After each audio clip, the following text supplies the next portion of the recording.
All right, today we are stepping into one of the most sacred, most intense moments in all of mystical literature. We're talking about the final day of Rabbi Shimon bar Yochai.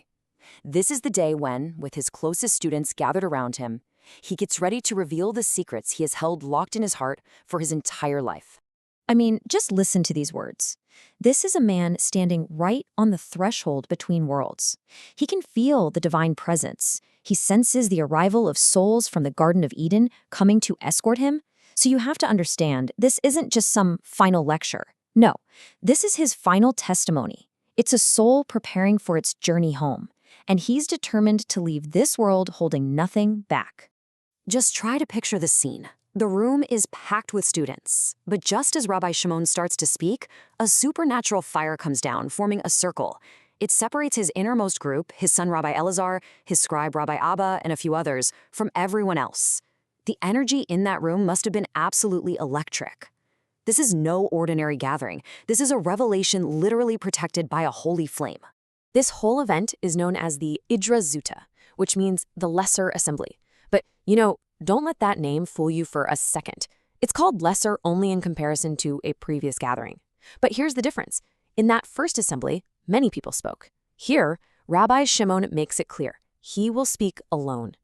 The heavens and the earth are literally bending in to listen. He says it himself. These are holy matters that have never, ever been revealed until this very moment. And he has to unveil them now so that no one can ever say he left this world deficiently, with secrets still untold. The stakes just could not be higher. This is the culmination of an entire lifetime spent in divine communion. So what were these unbelievable secrets? Well, to get our heads around them, we've got to start thinking like cosmic engineers. Rabbi Shimon is basically laying out the source code of all reality, the fundamental divine architecture, and he breaks it down into two primary personas, or divine faces. The first one, the big one, the most foundational level, is called Atika Kadisha, the Holy Ancient One. You can think of this as the deepest, most hidden level of the divine. It's the ultimate root, the absolute source from which everything else, and I mean everything, comes into being. Now, here's where it gets really interesting, because we can map this onto an analogy we all get. Think of Atika Kadisha as your computer's BIOS, or its firmware. It's deep, it's hidden, it's fundamental, and it doesn't change. Its core function? Pure, unadulterated mercy and will. It just is. But Zohar Onpin, on the other hand, that's the operating system. That's the Windows or the Mac OS. It's the dynamic, revealed part that we actually interact with. And because it has to process input from the world, our actions, our prayers, it has to contain both mercy and judgment. It's the part of the system that actually does things. Okay, so let's dive deeper into the features of this hidden firmware, this Atika Kadisha. The Zohar describes it using this incredible metaphor, a kind of divine anatomy, a metaphorical body plan for the absolute source of all being. Now, it's so important to get this. We're not talking about literal body parts, right? These are profound metaphors for how this ultimate divine level functions. So the skull represents the source of all creative energy. The forehead is the raw, pure expression of divine will. The eye symbolizes this constant, unwavering, benevolent supervision over everything. And the beard, well, the beard represents the complex pathways through which this foundational mercy flows down into all the lower systems. Let's just focus on that first component for a second, the skull, or what's called the white head. From it flows this life-giving dew. This dew is like the spiritual nourishment that keeps the lower worlds, our operating system, Zohar Onpin, running.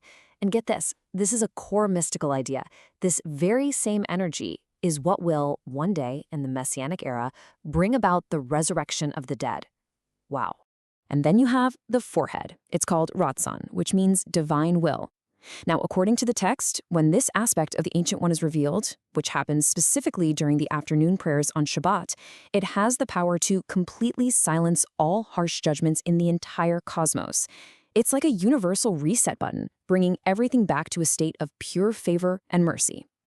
Okay, this number, 13. This is absolutely key. It's not random at all. It's a recurring code that's embedded deep within this divine system, and it always represents the channels of pure, unadulterated compassion. So that beard we mentioned, it's not just a beard. You have to see it as a complex network of 13 distinct pathways or rectifications of mercy. These are the channels that pour out from the hidden firmware of Atika Kadisha, constantly tempering and influencing the more complex operating system of Zir Anpen. It's what makes sure that mercy is always the foundational reality of everything. So, now that we've looked at the deep, hidden firmware, let's shift our focus. Let's look at Zohar, Anpen, also known as the small face or small countenance. This is the aspect of the divine that directly governs our world. It's the OS that runs the whole program of existence. This table just lays out the contrast perfectly. Where Atika Kadisha is hidden and all-merciful, Zir Anpen is revealed and dynamic. And just look at the nose. In the ancient one, it breathes the spirit of life. But in Zir Anpen, it's associated with the smoke of judgment. The same goes for the eyes. Atika Kadisha has this one, unblinking eye of pure compassion. Zir Anpen has two eyes with multiple colors, which signifies different ways of looking at the world, both kind and severe. And look, the text itself basically spells this out for us. This quote makes the distinction crystal clear. One system, the foundational one, is the source of pure, unadulterated life, period. The other is a much more complex system, one designed to interact with a world full of choices and consequences. And because of that, it also has to be able to process judgment and severity. Ultimately, Zir Anpen is the realm of a relationship. It's the interface for us. It's built from the union of these foundational principles, like Chokma, or divine wisdom, and Bina, which is understanding. It's in this system where all the cosmic forces we hear about, like Chesed, loving kindness, and Gevura, severity, are held in a delicate balance. This is the divine user interface for our world, the very system that processes our prayers and our deeds. And with these incredible secrets finally out in the open, the story brings us right back to that fiery room, back to the final precious moments of Rabbi Shimon's life. The text describes this moment of unbelievable serenity. After this monumental, world-changing transmission of wisdom, the holy fire surrounding them actually grows stronger. And what does Rabbi Shimon do? He simply sits down, covers himself, and smiles. He's completely at peace, fully prepared for what's next. Rabbi Abba, his faithful scribe, gives us this powerful, raw eyewitness account.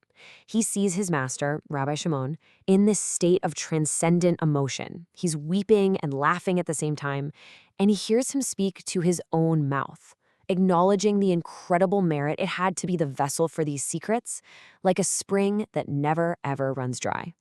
And then, silence. His very last word was life. As his soul ascended, a beautiful, sweet scent of perfume filled the entire house. The fire that had guarded the revelation finally lifted, and his students saw that he had peacefully departed, leaving behind this legacy, this incredible gift of light. And that leaves us with this profound question to really chew on. If Rabbi Shimon's final secret, the big reveal, is that the ultimate firmware of reality, the hidden source code of everything, is pure, unadulterated compassion, then what does that mean for the reality we experience every day? How does that change the way we see our world, with all its complexities, all its judgments, and all its challenges? Thank you for joining us for this complete journey through the Pardes. We hope these ancient truths help you and your family improve your own dimensions this week.